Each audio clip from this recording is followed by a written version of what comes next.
उनका अभिवादन करता हूँ। और सामने भी बहुत तादाद में हमारे ओबीसी के लोग, थोड़ा संशोधन करना, विद्वान लोग और नौजवान बैठे हैं। मैं सभी लोगों का बहुत बहुत अभिवादन करता हूँ। ओबीसी के रिजर्वेशन पर हम जब से पैदा हुए, होश संभाला, तब से पढ़ रहे हैं। बीपी मंडल साहब ने जो ओबीसी की रिपोर्ट दी थी, 80s में दी थी, और हम बड़े सौभाग्यशाली कहिए थे कि जब वीपी सिंह साहब प्राइम मिनिस्टर थे, उन्होंने ये ओबीसी का 27% जो रिजर्वेशन लागू किया, इसका बहुत बड़ा राजनीतिक किस्सा है, राजनीतिक ड्रामा है। और मैं कहता हूं कि हम लोग बहुत सौभाग्यशाली थे, वो उस समय उन्होंने दे दिया, मिल गया, नहीं तो शायद आज हमको 27% भी आरक्षण नहीं मिला होता और हम इसी तरह से चुप चुप करते रहते और रोते रहते। छगन भुजबल साहब को मैंने बोलते हुए सुना, पढ़ते हुए, और जब नौकरी में था तो बहुत जुझारू नेता के रूप में उनकी छवि थी, और आज वो वही जोश खरोश मुझे देखने को मिला।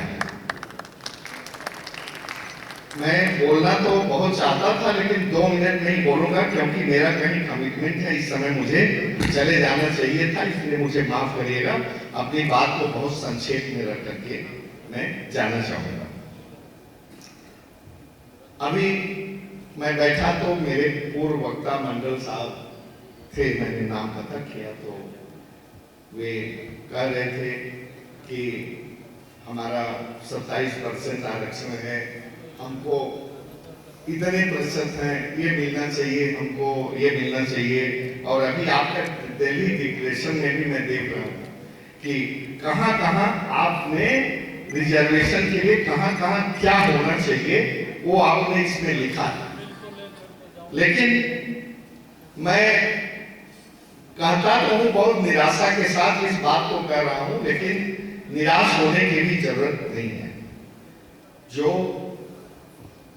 हमारी संख्या है, हम कितने परसेंट हैं, हम चिल्लाते नहीं सकते हैं कि हम इतने परसेंट हैं। और ओबीसी का इतना बड़ा कन्वेंशन है, इतना बड़ा सेमिनार है, जो कुछ भी कह लीजिए, और हमारी संख्या कितनी है। और खास तौर से हम लोग तो अब बुजुर्ग हो चुके हैं, जिनका भविष्य ओबीसी के रिजर्वेशन पर निर्भर करता है, डिपेंड करता है। कॉलेज गोइंग, यूनिवर्सिटी गोइंग और नए लड़के जो हैं, उनकी संख्या कितनी तादाद है। जब तक हम उनके मन में आग नहीं जलाएंगे, जब तक हम चेतना नहीं जगाएंगे, तब तक ये कुछ आगे बढ़ना संभव नहीं है। हम इतिहास भूगोल का बतावें कि कब किसने क्या किया, कितना कितना किया, और इसके बताने से कोई फायदा नहीं है। ये सरकार बहुत एरोगेंट है, बहुत जीती है, बहुत स्टबर्न है, कुछ नहीं सुनने वाली है। मैं बताता हूं, मेरी भी एक अलग विचारधारा है कि सभी लोग जैसे जानते हैं कि देश आजाद हुआ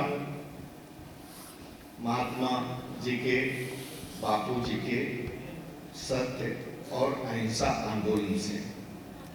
इसमें कोई शक नहीं है कि देश उनके अहिंसा के आंदोलन से आजाद हुआ, लेकिन इसमें भी शक नहीं है कि केवल देश उसी की वजह से आजाद हुआ। देश की आजादी के लिए हमारे वीरों ने, हमारे स्वतंत्रता संग्राम सेनानियों ने, चाहे वो भगत सिंह हो, चंद्रशेखर आजाद हो, राजबिहारी बोस हो, जयगुरु राजदेव हो, बहुत तमाम सैकड़ों लोगों की लाइनें हैं जो अपने प्राणों की, अपने बलिदान दिया है उन्होंने, उसका भी बहुत बड़ा हाथ है देश की आजादी में। देश की आजादी में हम ये नहीं कह सकते हैं कि गांधी जी के अहिंसा आंदोलन का कितना परसेंट है और हमारे बलिदानियों का कितना परसेंट है। लेकिन देश आजाद हुआ है अंग्रेज छोड़ करके तब भागे हैं देश, जब उनके मन में देश वालों ने डर पैदा कर दिया है, नहीं तो अंग्रेज कभी नहीं छोड़े।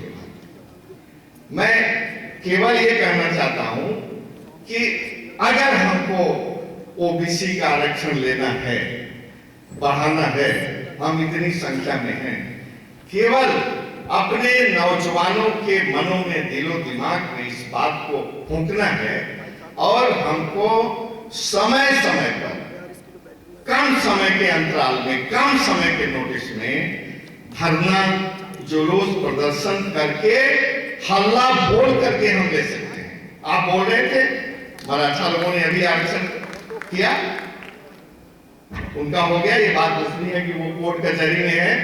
गुर्जर लोगों ने किया, उनको मिल गया। जाट लोगों ने किया, मिल गया। क्या मैं पूछना चाहता हूं कि हमारे ओबीसी समाज के लोगों ने भी वैसा आंदोलन किया क्या? और वैसा क्या, जब तक ऑल इंडिया लेवल पर देश भर में एक साथ आप लोग, जैसे अभी आपने किसानों का देखा है, उन्होंने सत्ता पक्ष के लोगों को गांव में आने से, घुसने से मना कर दिया। अब बहुत कुछ किया उन्होंने, और तब जाकर के एजीपी सरकार उनके आंदोलन के सामने घुसी है, झुकी है। अगर आप केवल बातें करते रहेंगे तो केवल मेरा व्यक्तिगत विचार है, इन बातों से हम आगे बढ़ने वाले नहीं हैं। एक ही साधे सब सधे, सब साधे सब जाए। जुड़िए, ऑर्गेनाइज करिए और शुरू करिए कि धरना, जुलूस, प्रदर्शन समय समय पर इनका जीना दूभर कर दीजिए। और छगन भुजबल साहब, मैं तो आपकी ये करता हूं कि आप अगर महाराष्ट्र से भी इसी तरह से जोश का उठाने, तो देश के हर प्रदेश में बहुत छगन भुजबल जैसे आदमी आएंगे और हम हल्ला बोलें और कूद करके उनका गला पकड़ लें। कोई ऐसे इतने आराम से आपको रिजर्वेशन देने वाला, बढ़ाने वाला नहीं है। आपको अभी तो आपको रेलगाड़ी का सफर करना है, आप तो प्लेटफॉर्म पर ही नहीं पहुंच पा रहे हैं। आपको ओबीसी रिजर्वेशन का फायदा लेना है नौकरी में, हर जगह, लेकिन आप तो अभी गिनती ही नहीं आपकी हो पा रही है। आप सोचिए आप कहां हैं। जब तक एक, हम तो कहते हैं अहिंसात्मक ढंग से हो आंदोलन, लेकिन अहिंसात्मक ढंग से आंदोलन में भी हमको आंख दिखाने की जरूरत है। हम बस न फूके, हम रेलगाड़ी न फूके, हम और इस तरह की डिस्ट्रक्टिव विध्वंसात्मक कार्रवाई न करें। हम अपने ढंग से जब आप करेंगे तो समझ में आ जाएगा कि क्या करना चाहिए, क्या नहीं करना चाहिए। मैं सभी श्रोताओं से चाहता हूं कि वो जाकर के जहां जहां है, जन जन को जागृत करें और खास तौर से नौजवानों को जागृत करें। और हमारा ये ओबी समाज इकट्ठा होकर के हर महीने पूरे देश में एक तारीख रख के, डेट रख करके हल्ला बोल जैसी कार्रवाई करनी चाहिए, तभी ये सरकार को आप झुका सकते हैं और अपने मंसूबे में कामयाब हो सकते हैं। मुझे जाना है, मैं सबसे बहुत माफी चाहता हूं कि आपने मुझे यहाँ बुलाने आने का न्योता दिया।